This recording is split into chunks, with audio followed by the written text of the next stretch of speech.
हे guys, नाम है this Sain, watching the army vlogs. Hope you are doing good and great. तो भाई जो आज हम बात करने वाले हैं ना, वो है भाई why to choose Canada. Canada ही क्यों? यहाँ पर भाई बहुत सारी कंट्रीज हैं इस वर्ल्ड में। जर्मनी है, यूएस है, यूके है, ऑस्ट्रेलिया है। हम कहीं भी पढ़ने के लिए जा सकते हैं। कनाडा में ऐसा किया है जो बाकी कंट्रीज में नहीं है।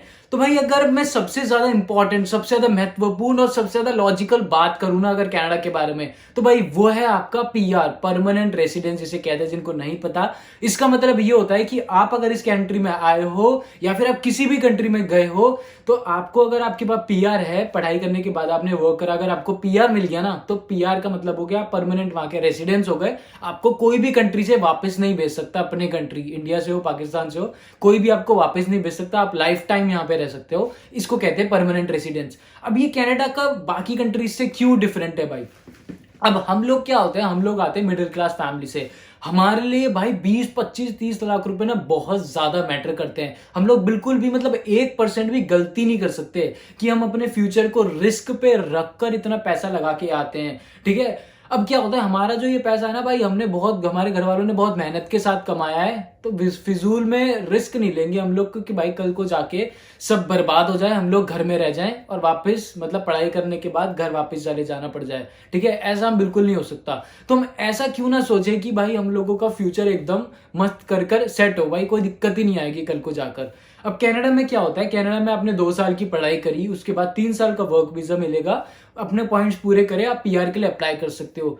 जो कनाडा का पीआर प्रोसेस है ना, ठीक है, जो पीआर की एलिजिबिलिटी है भाई, बहुत ज्यादा इजी है as compare to other countries. आप जर्मनी जाओगे पढ़ने के लिए, यूएसए जाओगे आप, भाई वहां का पीआर लेके दिखा दो। ठीक है, 10 साल लग जाते हैं पीआर लेने में। मेरे कई सारे दोस्त हैं जर्मनी में, यूएस में भी मेरे फ्रेंड्स हैं भाई, उनको कितना टाइम हो गया पीआर ही नहीं मिलता, देते ही नहीं है वो लोग। तुम कितने ही अपने घोड़े दौड़ा लो, तुम्हें पीआर देने के लिए बहुत ज्यादा टाइम वेट करना पड़ेगा अपना पीआर लेने के लिए। समझ रहे हो तुम?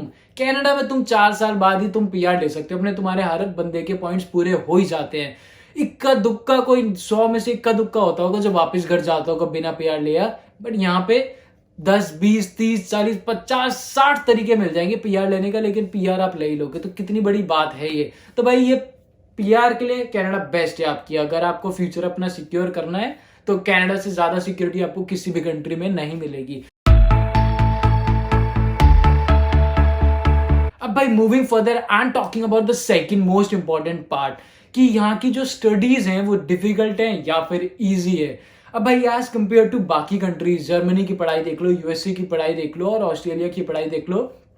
ठीक है, अगर हम उनकी पढ़ाई के एक्सपेंसेस की बात करें, वो भी ज्यादा है। ठीक है, as compare to Canada, Canada के थोड़े बहुत एक्सपेंसेस कम है। ठीक है, और उसके अलावा आपकी जो पढ़ाई है ना, असलियत में वो डिफिकल्ट नहीं है इतनी। कनाडा की ज्यादा सीरियस नहीं होती, ज्यादा डिफिकल्ट नहीं होती। मैंने यहाँ पे एवरेज, बिलो एवरेज और अबव एवरेज सब तरीके के स्टूडेंट्स देखे। मैं किसी को भी जज करके नहीं आपको वैसे बता रहा हूँ, मैं जस्ट जनरली आपको नॉलेज दे रहा हूँ। ठीक है, कई बच्चों को इंग्लिश नहीं आती, वो भी कनाडा में है भाई। समझ रहे हो तुम? तो पढ़ाई आराम से कर लेता है हर बंदा। 2-2 शिफ्टें करके भी यहाँ पे पढ़ाई होती है, बंदे पास होते हैं और अच्छे नंबरों से पास होते हैं। तो पढ़ाई की टेंशन रहने दो कि भाई पढ़ाई नहीं होगी यहाँ पे आके, तो पढ़ाई आपकी हो जाएगी।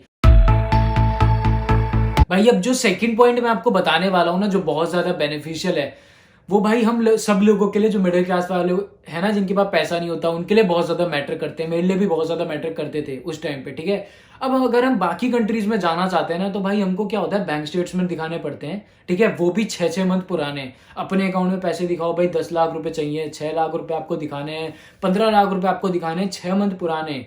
6 मंथ पुराने हम मिडिल क्लास फैमिली वाले कहां से दिखा देंगे भाई 15 लाख रुपए अपने अकाउंट में? मानते हो ना तुम इस बात को? ठीक है, अब अगर हमारा प्लान होगा कि हमको कोई पीछे से सपोर्ट कर रहा है, इन द सेंस कोई हमारा रिलेटिव हमको सपोर्ट कर रहा है, तो हम अपने अकाउंट में 15 लाख रुपए है ही नहीं, कहां से दिखा देंगे 6 मंथ पुराने? अगर हमको भाई 1 महीने बाद जाना है, हमारे कोई रिलेटिव सपोर्ट कर रहा है, हम कैसे दिखा देंगे? मतलब ही नहीं बैठता। अब यहाँ पे कनाडा आने के लिए क्या होता है, आपको ऐसा कोई सीन ही नहीं चाहिए भाई। आपने अपना जीआईसी अकाउंट खुलाया, जिसे कहते हैं गारंटेड इन्वेस्टमेंट सर्टिफिकेट, वो अकाउंट खुलाया आपने, उसमें 5.5 लाख रुपए मतलब $10,000 सबमिट करे। कल को तुमने सबमिट करे, आज को तुम वीजा लगा दो, कोई दिक्कत ही नहीं भाई। वो अकाउंट उनका ब्लॉक हो गया भाई, वो हो गया खर्चा। कोई फाइनेंशियल रिक्वायरमेंट्स उसके अलावा है ही नहीं। फीस की स्टेटमेंट दिखाओ, खत्म बात। कोई अपने बैंक स्टेटमेंट दिखाने ही नहीं है आपको। लोन के अगर आपने सैंक्शन करा है, वो दिखाने की जरूरत नहीं है भाई आपको। आपने फर्स्ट ईयर की फीस दी, जीआईसी खुलवाया, आराम से आप एलिजिबल हो कनाडा का वीजा लगाने के लिए। अब यूएसए अगर आपको जाना है, जर्मनी जाना है, तो भी आपको भाई अपने अकाउंट में पैसे दिखाने पड़ेंगे। जर्मनी में तो आपका ब्लॉक्ड अकाउंट होता है, लेकिन उसके बाद भी 3-4 लाख रुपए तो दिखाने पड़ते हैं भाई अकाउंट में। तो भाई ये सब कुछ मैटर करता है भाई, हम लोगों के लिए तो मैटर करता है, मेरे लिए तो करता था भाई, तुम्हारा मुझे नहीं पता। अब भाई कनाडा में जितनी कम्युनिटीज आपको मिल जाएंगी ना, उतनी कम्युनिटीज आपको कहीं नहीं मिल सकती। यहाँ पे ना हर तरीके की कम्युनिटी है, चाहे इंडियन ले लो, चाहे आप वियतनामीज ले लो, चाहे आप चाइनीज लोग ले लो, चाहे आप पाकिस्तानीज देख लो, बांग्लादेश देख लो, भाई कहीं के भी बंदे, आपको हर तरीके के बंदे मिलेंगे। अब कनाडा कैसे सिचुएटेड है, कनाडा ऐसा सिस्टम है भाई, एक एरिया है वियतनामीज का, एक एरिया चाइनीज का, एक एरिया आपका पाकिस्तानीज का, एक एरिया बांग्लादेश का, एक एरिया पंजाबीज का, एक एरिया आपका गुजरातीज का, एक एरिया आपका सारे साउथ के लोगों का। तो ऐसे करके कनाडा बसा हुआ है। तो कभी आपको ऐसा लगता नहीं कि आप अपने घर से अलग हो, समझ रहे हो ना, आपको हर तरीके के लोग यहाँ पे मिल जाएंगे। ऐसा बोला जाता है कि भाई यहाँ पे पंजाबीज बहुत हैं, लेकिन ऐसा नहीं होता, मैंने एक्सपीरियंस करा है, इसलिए मैं आपको बता रहा हूँ, क्योंकि यहाँ पे एरिया के वाइज आपके लोकेटेड है। तो अगर आप गूगल पे भी यहाँ पे इंडियंस की पॉपुलेशन देखोगे तो भाई बहुत कम है, वो सिर्फ कहने की बातें हैं, वो सिर्फ वहां से बैठ के कहते हैं कि भाई ये पंजाबीज हैं, वहां पे ये है, वो है, वो है यहाँ पर ऐसा भी कुछ नहीं है कि सिर्फ पंजाबीज ही यहाँ पर, ऐसा कोई सीन नहीं है। तो भाई इसके लिए भी टेंशन फ्री। अब भाई जब यहाँ पे इतनी फायदे की बातें हो रही हैं, तो एक बात आपको बता दूं जो मुझे भी नहीं पता था यहाँ पे आने से पहले, ठीक है, यहाँ पे आने के बाद भी मुझे बाद में पता चला है, बहुत टाइम बाद में। यहाँ पे टैक्स फाइलिंग सिस्टम कैसा होता है। अब इंडिया में अगर आप टैक्स फाइल करते हो ईयरली, तो भाई आप ना पैसे देकर टैक्स फाइल करते हो ना, यहाँ पर हर स्टूडेंट को टैक्स फाइल करना पड़ता है। लेकिन डिफरेंस कहाँ आता है, यहाँ पे सिस्टम उल्टा है, आपको पैसे वापस मिलेंगे। जब आप टैक्स फाइल करोगे आपको चेक मिलेगा आपके, और उसमें बैलेंस होगा, भाई आप अपने अकाउंट में डिपॉजिट करो, पैसे आपके ही हैं।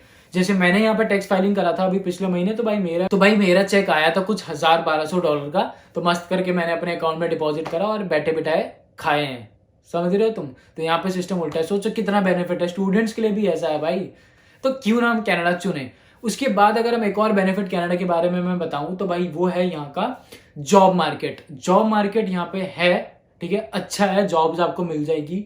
सबसे बड़ी बात यहाँ पे हर तरीके की कम्युनिटी के बंदे हैं, तो अपने भी बंदे होते हैं हर कंपनी में। तो ऐसा कभी कुछ होता नहीं है कि आपके साथ रेसिज्म होगा, कि आपको नहीं लिया जाएगा, आपको प्रमोट नहीं किया जाएगा।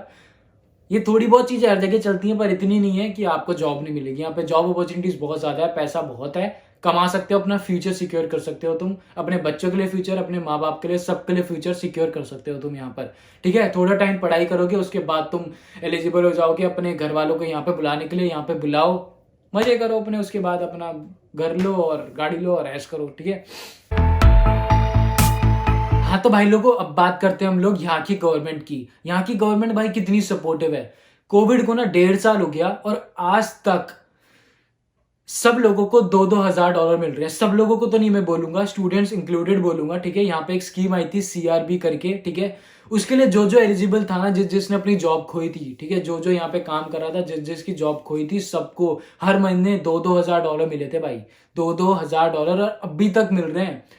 है कहीं पे सुना है आपने कहीं पे ऐसा कि भाई घर बैठे $2,000 मिल रहे हैं जिसने जॉब खो दी। उसके अलावा मैं खुद बताता हूँ, यहाँ पे वैक्सीनेशन लग रही है, तो भाई गवर्नमेंट इतनी सपोर्ट कर रही है कि जैसे वैक्सीनेशन लगने के बाद 1 दिन का 2 दिन का फीवर हो जाता है हल्का बहुत, ठीक है, थोड़ा बहुत बॉडी एक होता है, तो उसके लिए उन्होंने क्या करा, उन्होंने 3 दिन की आपको पेड लीव दी हुई है, ठीक है। पेड लीव, मेरी खुद की 3 दिन की पेड लीव है। अब मैं आज वैक्सीनेशन लगाने जाऊंगा तो मैं 3 दिन की छुट्टी ले सकता हूँ, पैसे सरकार देगी। कहीं सुना है ऐसी बात? तो भाई यहाँ पर ऐसा होता है। तो फटाफट से अगर तुम सोच रहे हो तो कनाडा का जरूर सोचना, इतनी ज्यादा बेनिफिट यहाँ की सरकार देती है। सरकार सच्ची में ज्यादा सपोर्टिव है यहाँ की। उसके बाद अगर हम मेडिकल बेनिफिट्स के बारे में बात करें ना, तो भाई मेडिकल यहाँ पे फ्री है। कनाडा में अगर आपके यहाँ पे बेबी होता है, ठीक है, आगे जाके मैरिड करते हो आप, यहाँ पे बेबी आपके होता है, तो भाई वो सारा खर्चा सरकार उठाएगी बेबी का, समझ रहे हो तुम, सुन रहे हो। उसके बाद अगर आपकी तबीयत खराब होती है तो भाई सारा खर्चा सरकार उठाएगी, कैंसर तक का सब, मतलब मेडिकल पूरा का पूरा फ्री है। थोड़ा टाइम लग जाता है ज्यादा, जैसे यार अब इतने बंदे हैं, सबका फ्री अपॉइंटमेंट होगा तो भाई टाइम तो लगेगा, लेकिन सबका फ्री है भाई। स्टूडेंट्स का थोड़ा बहुत दिक्कत हो जाता है, ठीक है, क्योंकि स्टूडेंट्स लाइफ में यार हम लोग अभी पक्के नहीं है ना यहाँ पर, तो इसलिए हमारी थोड़ी सी दिक्कत रहती है। लेकिन एक बार आप PR हो गए तो भाई आपके लिए बहुत सही स्कीम है। उसके बाद सिटीजन है तो भाई बहुत ही ज्यादा स्कीम है। और ओल्ड एज बेनिफिट्स इतने हैं ना यहाँ पे भाई, नेक्स्ट लेवल, ठीक है, next level. Social insurance number पे आपको ओल्ड एज वालों को हर महीने के पैसे आते हैं घर बैठे, पता नहीं कितने आते हैं, 2000 आते हैं, 3000 आते हैं, कुछ इस हिसाब के आते हैं, हर महीने के पैसे आते हैं। उसके बाद मैंने खुद ऐसा देखा है यहाँ पर, जैसे जो भी कोई डिसेबल होता है ना, जिसको कहीं पर ट्रैवल करना होता है, तो भाई वो कॉल करते हैं, ठीक है, गाड़ी आती है, ठीक है, डिसेबल वालों की, आपको लेकर जाएंगे। आपको अगर किसी के ट्रीटमेंट करवाना है, स्टोर जाना है किसी भी, आपको वहां पे ड्रॉप करेंगे, वेट करेंगे आपका, आप सामान लेकर आओगे, फिर आपको वापस घर भी छोड़ेंगे भाई। ऐसा स्कीम कहीं नहीं देखी थी मैंने, यहाँ पर देखी। तो अगर आप अपना फ्यूचर सिक्योर करना चाहते हो और हाईयर स्टडीज का प्लान कर रहे हो, ठीक है, हाईयर स्टडीज के बाद स्टे बैक का प्लान कर रहे हो, तो कनाडा से बेस्ट ऑप्शन आपको कहीं नहीं मिलेगा। सच्ची बता रहा हूँ, इस बात को यकीन करना मेरा, ठीक है। अगर यकीन नहीं होता ना तो खुद रिसर्च करना, रिसर्च करके देखना। So that's all for today. Thank you for watching this video. If you like the video, please click on like, subscribe my channel और भाई कमेंट्स में जरूर बताना वीडियो कैसी लगी, क्योंकि उसी की वजह से मेरे को मोटिवेशन मिलता है। और आगे जौन सी भी वीडियो चाहिए भाई बताते रहना, तुम्हारा भाई वीडियो डालता रहेगा। Thank you for watching, bye bye.